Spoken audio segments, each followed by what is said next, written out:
এবার ধর্ষণ কাণ্ডে বেলডাঙ্গার ভারত সেবাশ্রম সংঘের প্রধান কার্তিক মহারাজকে নবগ্রাম থানায় হাজিরা দেওয়ার নোটিশ ধরালো পুলিশ। সোমবার দুপুরে নবগ্রাম থানায় এবং বেলডাঙ্গা থানার পুলিশ ওই নোটিশ নিয়ে পৌঁছে যায় বেলডাঙ্গা ভারত সেবাশ্রম সংঘে।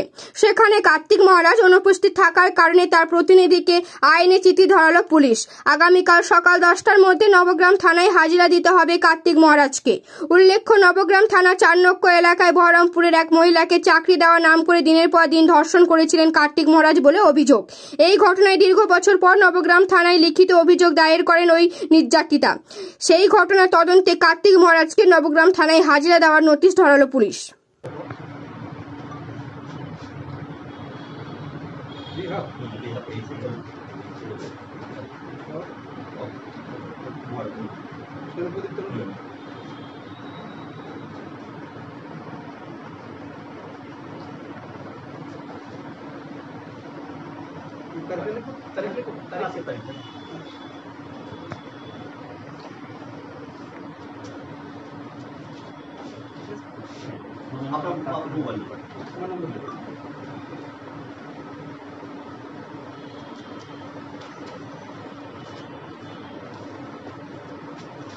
এটা তো পিডিএফ এর মোটা আছে।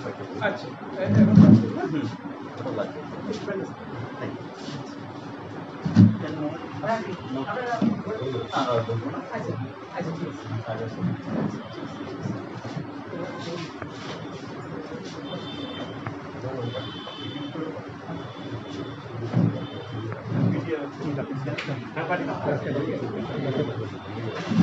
নোটিশ দিয়ে গেছে কার নামে?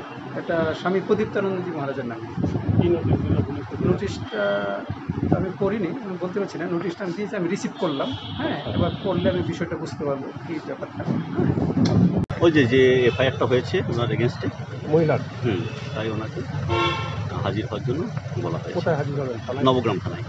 কবে কতদিনের মধ্যে হাজির হতে বলা হয়েছে? আগামীকাল। আগামীকাল হাজির হতে সরাসরি হাজির হতে সরাসরি হাজির। মহারাজকে পেলেন না, উনি নেই তো। ওনার সেকেন্ড যিনি আছেন এখানে তাকে দেওয়া হবে। মানে চালকের বিদ্যালয়ের যে মহিলা ছিল তার মানে ধর্ষণের অভিযোগ করেছিল মহারাজ, সেই বিরুদ্ধেই তো সেই বিরুদ্ধেই পাবো। ঠিক আছে, থ্যাংক ইউ।